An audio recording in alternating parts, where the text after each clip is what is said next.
Президент Азербайджана известен тем, что слова на ветер не бросает.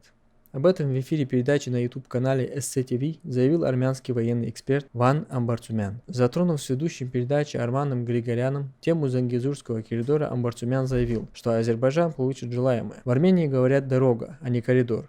Я вам сказал, они хотят коридор. Об этом говорил и президент Азербайджанской республики. А президент Азербайджана известен тем, что слова на ветер не бросает. Правильно? Ну это факт, отметил Амбарцумян. Эксперт также добавил, что с таким руководством в Армении Азербайджану вооруженные силы не нужны. Это излишние расходы. Да, согласен. Это для Азербайджана вооруженные силы сейчас излишняя роскошь.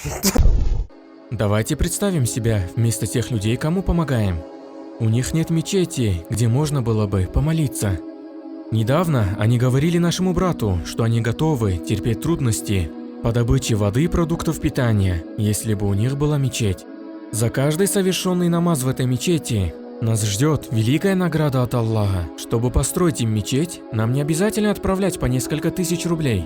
Достаточно даже 10 рублей. Не упускайте эту возможность, ведь садака аль-джария – наилучшая милостыня.